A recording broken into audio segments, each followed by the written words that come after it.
Hare Krishna, Hare Krishna, Krishna Krishna, Hare Hare, Hare Rama, Hare Rama, Rama Rama, Hare Hare, Hare Krishna, Hare Krishna, Krishna Krishna, Hare Hare, Hare Rama, Hare Rama, Rama Rama, Hare Hare, Hare Krishna, Hare Krishna, Krishna Krishna, Hare Hare, Hare Rama, Hare Rama, Rama Rama, Hare Hare, Hare Krishna, Hare Krishna, Krishna Krishna, Hare Hare, Hare Rama, Hare Rama, Rama Rama, Hare Hare, Hare Krishna, Hare Krishna, Krishna Krishna, Hare Hare, Hare Rama, Hare Rama, Rama Rama, Hare Hare, Hare Krishna, Hare Krishna, Krishna Krishna, Hare Hare, Hare Rama, Hare Rama, Rama Rama, Hare Hare, Hare Krishna, Hare Krishna, Krishna Krishna, Hare Hare, Hare Rama, Hare Rama, Rama Rama, Hare Hare, Hare Krishna, Hare Krishna, Krishna Krishna, Hare Hare, Hare Rama, Hare Rama, Rama Rama, Hare Hare, Hare Krishna, Hare Krishna, Krishna Krishna, Hare Hare, Hare Rama, Hare Rama, Rama Rama, Hare Hare, Hare Krishna, Hare Krishna, Krishna Krishna, Hare Hare, Hare Rama, Hare Rama, Rama Rama, Hare Hare, Hare Rame Manorame, Sahasranama Tattulям Rama Nama Varanane, Shri Rama Rama Rameti Rame Rame Manorame, Sahasranama Tattulям Rama Nama Varanane, Shri Rama Rama Rameti Rame Rame Manorame, Sahasranama Tattulям Rama Nama Varanane, Shri Rama Nama Varanana Om Namah Iti, Hare Rama, Rama Rama, Hare Hare, Hare Krishna, Krishna Krishna, Hare Hare, Hare Rama, Rama Rama, Hare Hare, Hare Krishna, Krishna Krishna, Hare Hare, Hare Rama, Rama Rama, Hare Hare, Hare Krishna, Krishna Krishna, Hare Hare. Jai Shri Ram. Hari Om. Line per line or line by धरं विष्णुं शशिवर्णं चतुर्भुजं प्रसन्नवदनं ध्यायेत् सर्वविघ्नोपशान्तये, यस्य द्विरदवक्त्राद्यः पारिषद्यः परशतं, विघ्नं निघ्नन्ति सततं विश्वक्सेनं तमाश्रये, व्यासं वसिष्ठनप्तारं शक्तिर्पौत्रमकल्मषम्, पराशरात्मजं वन्दे शुकतातं तपोनिधिम्, व्यासाय विष्णुरूपाय व्यासरूपाय विष्णवे नमो वै ब्रह्मनिधये वासिष्ठाय नमो नमः अविकाराय शुद्धाय नित्याय परमात्मने सदैकरूपरूपाय विष्णवे सर्वजिष्णवे यस्य स्मरणमात्रेण जन्म संसारबन्धनात् विमुच्यते नमस्तस्मै विष्णवे प्रभविष्णवे ॐ नमो विष्णवे प्रभविष्णवे श्रीवैशम्पायन उवाच श्रुत्वा धर्मानशेषेण पावनानि च सर्वशः युधिष्ठिरः शान्तनवं पुनरेवाभ्यभाषत युधिष्ठिर उवाच किमेकं दैवतं लोके किं वाप्येकं परायणम् स्तुवन्तः कं कमर्चन्तः प्राप्नुयुर्मानवा शुभम् को धर्मः सर्वधर्माणां भवतः परमो मतः किं जपन्मुच्यते जन्तुर्जन्म संसारबन्धनात् श्रीभीष्म उवाच जगत्प्रभुं देवदेवम् अनन्तं पुरुषोत्तमम् स्तुवन्नाम सहस्रेण पुरुषः सततोत्थितः तमेव चार्चयन् नित्यं भक्त्या पुरुषमव्ययम् ध्यायन् स्तुवन्नमस्यं च यजमानस्तमेव च अनादिनिधनं विष्णुं सर्वलोकमहेश्वरम् लोकाध्यक्षं स्तुवन्नित्यं सर्वदुःखादिगो भवेत् ब्रह्मण्यं सर्वधर्मज्ञं लोकानां कीर्तिवर्धनम् लोकनाथं महद्भूतं सर्वभूतभवोद्भवम्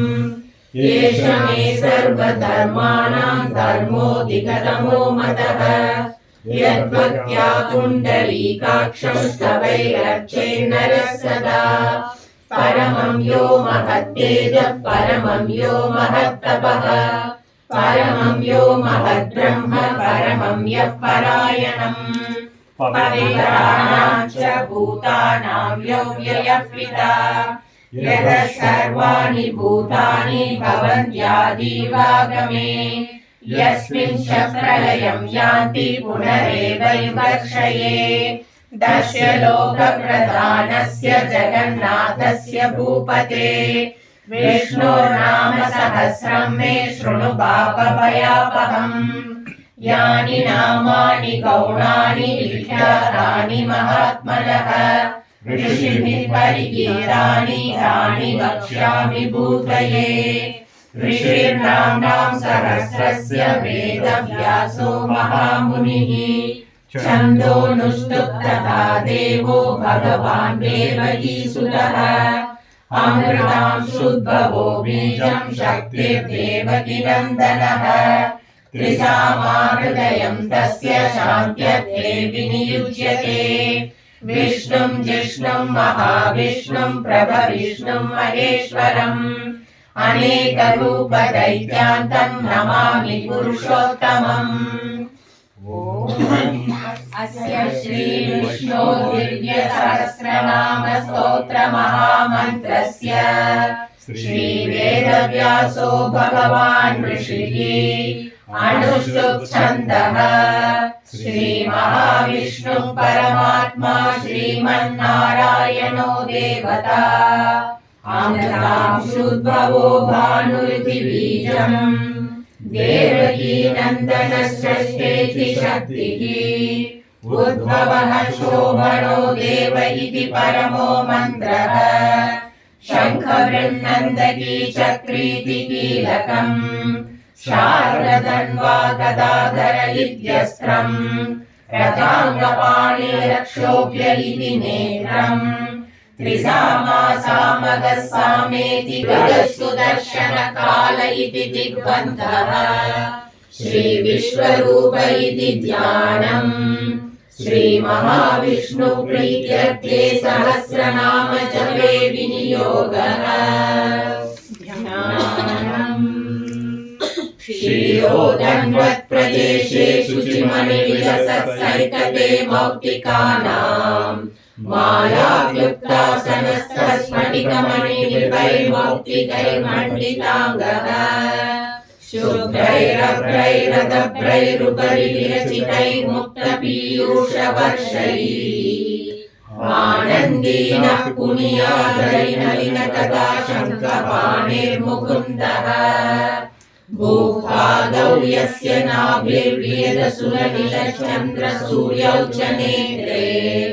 कर्णावाशा शिरोद्यौ मुखमपि दहनो यस्य वास्तेयमब्धिः अन्तस्थं यस्य विश्वं सुरनरतवगो भोगि गन्धर्वदैत्यैः चित्रं रम्यते तं त्रिभुवनवपुषं विष्णुमीशं नमामि। ॐ नमो भगवते वासुदेवाय। शान्ताकारं भुजगशयनं पद्मनाभं सुरेशं विश्वाधारं गगनसदृशं मेघवर्णं शुभांगं लक्ष्मीकान्तं कमलनयनं योगिहृद्यानगम्यं वन्दे विष्णुं भवभयहरं सर्वलोकैकनाथं मेघश्यामं पीतकौशेयवासं श्रीवत्साङ्गं कौस्तुभोद्भासिताङ्गं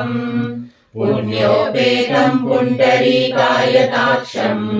विष्णुं वन्दे सर्वलोकैकनाथम्। नमः समस्तभूतानामादिभूताय भूभृते अनेकरूपरूपाय विष्णवे प्रभविष्णवे सशङ्खचक्रं सकिरीटकुण्डलं सपीतवस्त्रं सरसीरुहेक्षणं सहारवक्षस्थलशोभिकौस्तुभं नमामि विष्णुं शिरसा चतुर्भुजम्। छायायां पारिजातस्य हेमसिंहासनोपरि आसीनमम्बुदश्याममायताक्षमलङ्कृतम् चन्द्राननं चतुर्बाहुं श्रीवत्साङ्कितवक्षसं रुक्मिणी सत्यभामाभ्यां सहितं कृष्णमाश्रये। पवित्रं मङ्गलं परम् ईशानः प्राणः वसुर्वसुमना सत्यः समात्मा संमितः समः अमोघः पुण्डरीकाक्षो वृषकर्मा वृषाकृतिः रुद्रो बहुशिरा बभ्रुर्विश्वयोनिः अमृतः शाश्वतस्थाणुर्वरारोहो महातपाः सर्वगः सर्वविद्वानुर्विश्वक्सेनो जनार्दनः वेदो वेदविदव्यङ्गो वेदाङ्गो वेदवित्कविः लोकाध्यक्षः सुराध्यक्षो धर्माध्यक्षः कृताकृतः चतुरात्मा चतुर्व्यूहश्चतुर्दंश्चतुर्भुजः प्राजिष्णुर्भोजनं भोक्ता सहिष्णुर्जगदादिजः अनघो विजयो जेता विश्वयोनिः पुनर्वसुः उपेन्द्रो वामनः प्रांशुरमोघः शुचिरुचितः अतीन्द्रः सङ्ग्रहः सर्गो धृतात्मा नियमो यमः वेद्यो वैद्यः सदा योगी वीरः माधवो मधुः अतीन्द्रियो महामायो महोत्साहो महाबलः महाबुद्धिर्महावीर्यो महाशक्तिर्महाद्युतिः अनिर्देश्य वपुः श्रीमान् अमेयात्मा महाधृहृत् महेश्वासो महीभर्ता श्रीनिवासः सताङ्गतिः अनिरुद्धः सुरानन्दो गोविन्दो गोविदाम्पतिः मरीचिरानो गुरुतमो धाम सत्य सत्यपराक्रमः निमिषो निमिषस्रग्वी वाचस्पतिरुदारधीः अग्रणी ग्रामणी श्रीमान् न्यायो नेता समीरणः सहस्रमूर्धा विश्वात्मा सहस्राक्षः सहस्रपात् आवर्तनो निवृतात्मा संवृतः संप्रवर्धनः आसंवर्तको वह्निरनिलो धरणीधरः सुप्रसादं वसुदो वसुः नैकरूपो बृहद्रूपः शिबिविष्टप्रकाशनः ओजस्तेजो युतिधरः प्रकाशात्मा प्रतापनः रुद्रस्पष्टाक्षरो मन्त्रश्चन्द्रांशुर्भास्करद्युतिः अमृतांशुद्भवो भानुः शशबिन्दुः सुरेश्वरः औषधं जगतः सेतुः सत्यधर्मपराक्रमः भूतभव्यभवन्नाथो धुर्यो वरदो वायुवाहनः वासुदेवो बृहद्भानुरादिदेवः पुरन्दरः अशोकस्तारणस्तारः शूरः शौरिर्जनेश्वरः अनुकूलः शतावर्तः पद्मी पद्मनिवेक्षणः पद्मनाभो रवीन्द्राक्षः पद्मगर्भः शरीरभृत् महर्षिरुद्धो वृद्धात्मा महाक्षो गरुडध्वजः अतुलशरभो भीमः समयज्ञो हविर्हरिः सर्वलक्षणलक्षण्यो लक्ष्मीवान् समितिञ्जयः विक्षरो रोहितो मार्गो हेतुर्दामोदरः सहः महीधरो महाभागो वेगवानमिताशनः उद्भवः शोभनो देवः श्रीगर्भः परमेश्वरः करणं कारणं कर्ता विकर्ता गहनो गुहः व्यवसायो व्यवस्थानः संस्थानस्थानदो ध्रुवः परद्भिः परमः स्पष्टः तुष्टः पुष्टः शुभेक्षणः रामो विरामो विरतो मार्गो नेयो नयो नयः वीरशक्तिमतां श्रेष्ठो धर्मो धर्मविदुत्तमः वैकुण्ठः पुरुषः प्राणः प्राणदः प्रणवः पृथुः हिरण्यगर्भः शत्रुघ्नो व्याप्तो वायुरधोक्षजः ऋतुः सुदर्शनकालः परमेष्ठी परिग्रहः उग्रः संवत्सरो दक्षो विश्रामो विश्वदक्षिणः विस्तारस्थावरस्थाणुः प्रमाणं बीजमव्ययम् अर्धो नद्धो महाकोशो महाभोगो महाधनः अनिर्विण्णस्थविष्ठो भूर्धर्मयूपो महामखः नक्षत्रनेमिर्नक्षत्री क्षमः क्षामः समीहनः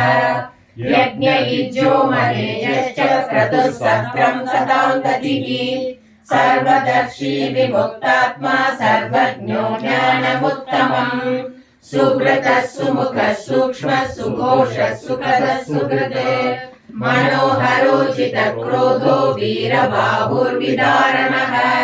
स्वापनः स्ववशो व्यापी नैकात्मा नैककर्मकृत् वत्सरो वत्सलो वत्सी रत्नगर्भो धनेश्वरः धर्मगुप्धर्मकृद्धर्मी सदसक्षरमक्षरम् अविज्ञाता सहस्रांशुर्विधाता कृतलक्षणः कवस्तिनेमिः सत्त्वस्थः सिंहो भूतमहेश्वरः आदिदेवो महादेवो देवेशो देवभृद्गुरुः उत्तरो गोपतिर्गोप्ता ज्ञानगम्यः पुरातनः शरीरभूतमृद्भोक्ता कपीन्द्रो भूरि दक्षिणः सोमको मृतपः सोमर्को वाजसनः शृङ्गी जयन्तः सर्वविजयी सुवर्णबिन्दुरक्षोभ्यः सर्ववागीश्वरेश्वरः महाव्रतो महागर्तो महाभूतो महानिधिः कुमुदः कुन्दरः कुन्दः पर्जन्यः पावनो निलः अमृताशो वृषभः सहस्राचिः सप्तजिह्वः सप्तैधा सप्तवाहनः अमोकिरणो चिन्त्यो भयकृद्भयनाशनः अणुर्बृहत्कृशस्थूलो गुणभृन्निर्गुणो महान् अदृजस्वदृजस्वास्य प्राग्वंशो वंशवर्धनः भारभृत्कथितो योगी योगीशः सर्वकामदः आश्रमः श्रमणः क्षामः सुपर्णो वायुवाहनः धनुर्धरो धनुर्वेदो दण्डो दमयितादमः अपराजितः सर्वसहो नियन्ता नियमो यमः सर्ववान् सात्विकः सत्यः सत्यधर्मपरायणः अभिप्राय प्रियागो न प्रियकृत् प्रीतिवर्धनः विहाय सगतिर्ज्योतिष्ठिनः प्रवीणाम्बरः विद्वत्तमो वीरभयः पुण्यश्रवणकीर्तनः उत्तारणो दुष्कृतिका पुण्यो दुःस्वप्ननाशनः वीरकारक्षणः सन्तो जीवनः पर्यवस्थितः अनन्तरूपोऽनन्तः श्रीजितमन्योर्भयावहः चतुरश्रो गभीरात्मा विदिशो व्यात्रयः प्राणभृत् प्राणजीवनः तत्त्वं तत्त्वविवेकात्मा जन्म मृत्युजरादिगः भूर्भुवः स्वस्तरुस्तारः सविता प्रपितामहः यज्ञो यज्ञपतिर्यज्वा यज्ञाङ्गो यज्ञवाहनः यज्ञभृद्यज्ञकृद्यज्ञी यज्ञभुक् यज्ञसाधनः पवित्रं मङ्गलं परम् ईशानः प्राणदः प्राणो ज्येष्ठः श्रेष्ठः प्रजापतिः हिरण्यगर्भो भूगर्भो माधवो मधुसूदनः ईश्वरो विक्रमी धन्वी मेधावी विक्रमक्रमः अनुत्तमो दुराधर्ष कृतज्ञः कृतिरात्मवान् सुरेशः शरणं शर्म विश्वरेता प्रजाभवः अहः संवत्सरो व्यालः प्रत्ययः सर्वदर्शनः अजः सर्वेश्वरः सिद्धः सिद्धिः सर्वादिरच्युतः वृषाकविरमेयात्मा सर्वयोगविनिःसृतः वसुर्वसुमना सत्यः समात्मा संवितः समः अमोघः पुण्डरीकाक्षो वृषक